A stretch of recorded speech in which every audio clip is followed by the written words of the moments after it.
ao estudo de hoje, que é o capítulo 6, a oração do livro Missionários da Luz. No início desse capítulo, nós vamos perceber a cena narrada por André Luiz, onde um rapaz que acaba de se separar da mãe e da irmã, indo em direção à sua casa, e ele, André Luiz e Alexandre, vão acompanhar essa criatura. Esse rapaz naturalmente está encarnado, e André e Alexandre vão observar algumas situações que ele está carregando. Só que nós vamos perceber logo de início, no capítulo anterior, que esse rapaz era obsediado, ou melhor, era vampirizado por duas entidades que o acompanhavam constantemente. E isso se dava justamente pela afinidade de pensamentos que eles comungavam. Então, André, observando algumas situações que acontecia com aquela criatura, ele começa a nos narrar que durante esse acompanhamento que eles fazem desse rapaz, eles observam que ele era como uma grande vítima daquelas duas entidades que o acompanhavam. E ele então começa a observar e a se impressionar com alguns fatos que ele vai constatando, que eram na verdade algumas reações microbiológicas que ele observa naquela criatura. E ele começa então a ficar extremamente preocupado, porque na verdade os seus conhecimentos enquanto médico terreno não consegue esclarecer o que acontecia com aquela criatura. E ele fica bastante angustiado, porque ele começa a se questionar e a dizer para si mesmo: se é no campo da ciência terrena, todas as questões nós encontramos algum tipo de recurso.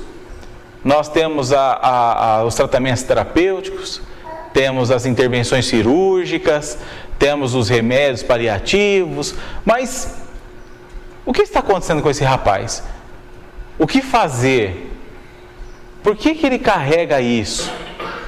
E ele nos esclarece que, na verdade, o que acontecia ali nesse processo de vampirismo, que era motivado por aquela sintonia de pensamento entre o encarnado e aqueles dois desencarnados, era decorrente do desequilíbrio na área sexual que todos eles carregavam, tanto as entidades desencarnadas quanto o rapaz que estava no corpo físico. E essa sintonia entre eles acabava por desencadear uma série de consequências. E ele então vai nos dizer que o estado daquela criatura já era extremamente grave, pois aquelas reações que se manifestavam nele eram bastante complexas. E como eu disse, os conhecimentos que ele carregava enquanto médico não conseguia esclarecer o que estava acontecendo. E ele vai se indagando e observando.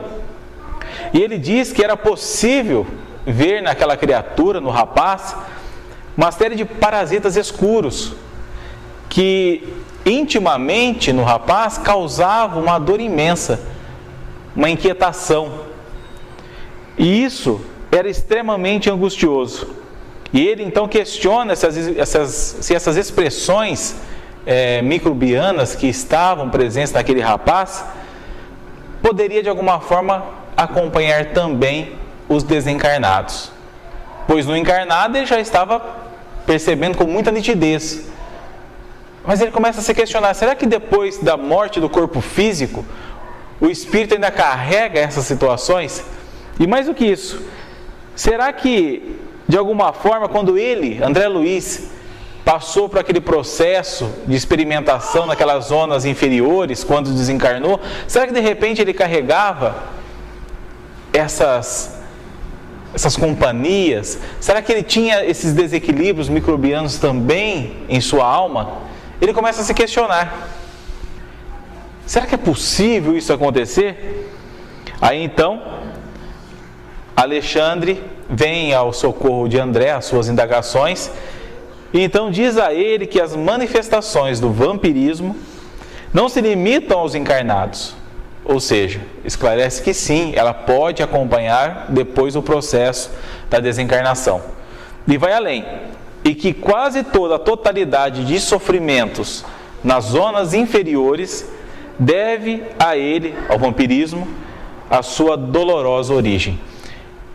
Então, o Alexandre aqui esclarece ao André que que grande parte, quase a sua totalidade, dos processos de sofrimento nas esferas inferiores do plano espiritual se dão por conta desse processo do vampirismo. E ele então continua dizendo que as criaturas desviadas do caminho da verdade e do bem se reúnem umas às outras para a continuidade das permutas, das trocas magnéticas. E que todos os infelizes da alma segregam forças detestáveis e criam formas horripilantes.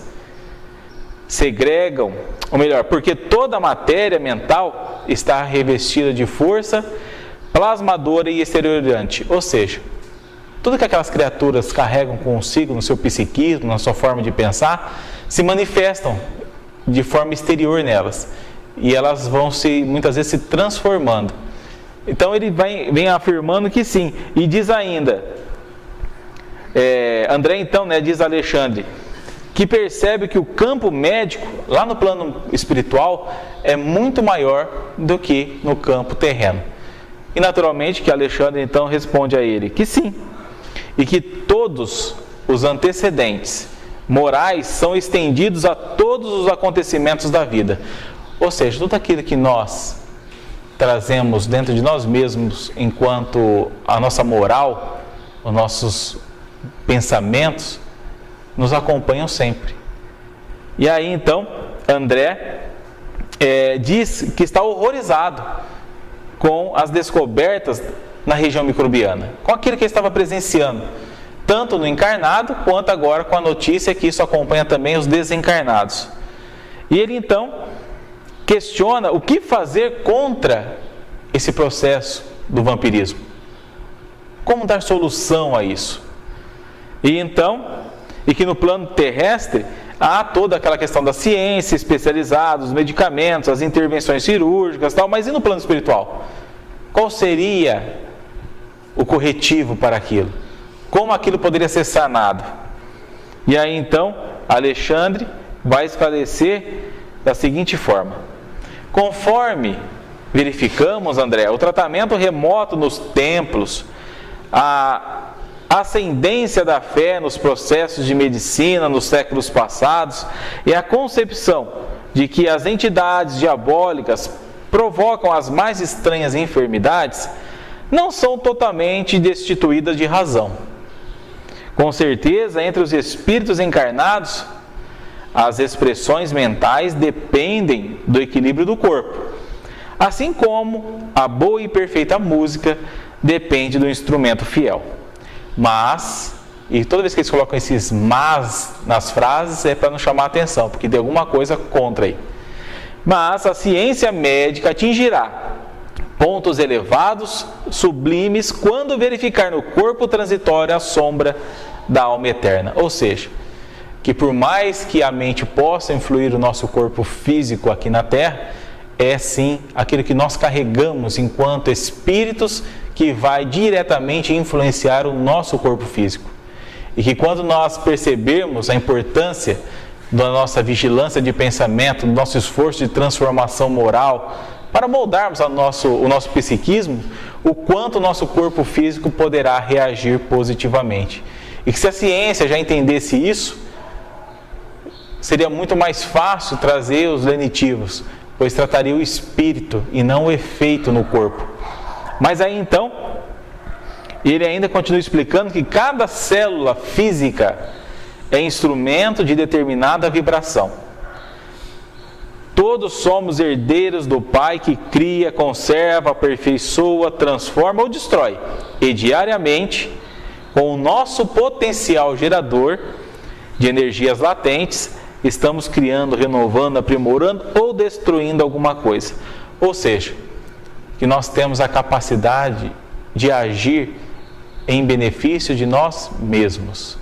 E nós somos os grandes portadores das condições que são necessárias para que a gente possa superar até mesmo as enfermidades. E aí ele continua, dizendo que a luta para esse aperfeiçoamento é extremamente vasta. E que, em relação ao combate ao vampirismo, as múltiplas moléstias da alma, aqui também no plano de nossas atividades, ou seja, lá no plano espiritual, não faltam processos saneadores e curativos de natureza exterior. Ou seja, lá também, no plano espiritual, além desses processos de transformação mental, moral, há também sim medicamentos que podem ser aplicados.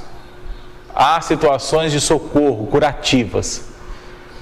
E ele então, no entanto, diz Alexandre, examinando o assunto na essência, somos compelidos a reconhecer que cada filho de Deus deve ser o médico de si mesmo. Lembrando que todos nós, através do nosso equilíbrio, podemos então nos manter bem ou não, de acordo com aquilo que nós estamos vibrando, pensando. E que, até a plena aceitação dessa verdade, com as aplicações de seus princípios, a criatura estará sujeita a incessantes desequilíbrios. Ou seja, como nós ainda somos imperfeitos e não temos essa total convicção, ou esse total entendimento da importância que isso é, nós ainda nos permitimos o desequilíbrio do corpo físico. Quando nós mentalmente, moralmente, erramos, quando nós continuamos insistindo nos velhos vícios, nos velhos defeitos, o nosso corpo acaba padecendo por isso. Ele vai tendo os efeitos desse equilíbrio. E os problemas orgânicos acabam por surgir desses desequilíbrios que são principiados pela própria alma, pelo próprio espírito.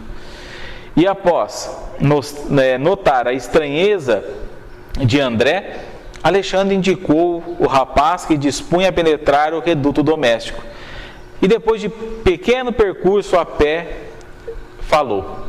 Bom, o Alexandre, percebendo ali aquela angústia do André, em saber qual seria o processo curativo, vai dizer a ele, depois de explicar que por conta dos desequilíbrios psíquicos, de toda essa questão que envolve a nossa mente, a nossa moral, e que provoca todas essas reações infelizes no corpo, tanto no corpo físico, como também no corpo perispiritual, como ele lembrou, ele vai então explicar que existe o antídoto, existe como contornar ou pelo menos amenizar os efeitos disso. E ele então convida André para que eles possam entrar, acompanhando aquele rapaz, até a casa dele, e ali observar o que vai acontecer. E então ele diz: há diversos processos de medicação espiritual contra o vampirismo, os quais podemos desenvolver em direções diversas. Mas, para fornecer a você uma demonstração prática, visitemos o lar de nosso amigo e conhecerás o mais poderoso antídoto. E aí eu fico imaginando a curiosidade de André para saber qual antídoto seria esse. Porque até então ele vinha carregando apenas questionamentos, curiosidade. Ele queria saber como todo aquele efeito que ele estava observando naquela criatura poderia ser sanado, já que ele, enquanto conhecedor da ciência humana, não tinha nenhuma forma de diagnosticar, ou muito menos tratar aquilo. E o Alexandre, que vem explicando a ele todo esse processo que o próprio Espírito manifesta e naturalmente se vincula a outros que pensam igual, diz que sim, que há uma terapêutica. E mais do que isso, ele vai explicar o quanto essa terapêutica é eficaz, é positiva. E ao entrar nessa casa, então, eles vão começar a entender, ou melhor, o André vai começar a descobrir qual o efeito que esse medicamento terá naquela criatura. Mas aí cabe nós continuarmos a observar o capítulo, para podermos então entender os efeitos desse mecanismo, desse processo curativo que o rapaz terá como condição de socorro. Então que Jesus nos ampare a compreender essas lições do André, que sempre vem somar com o nosso aperfeiçoamento. Muita paz.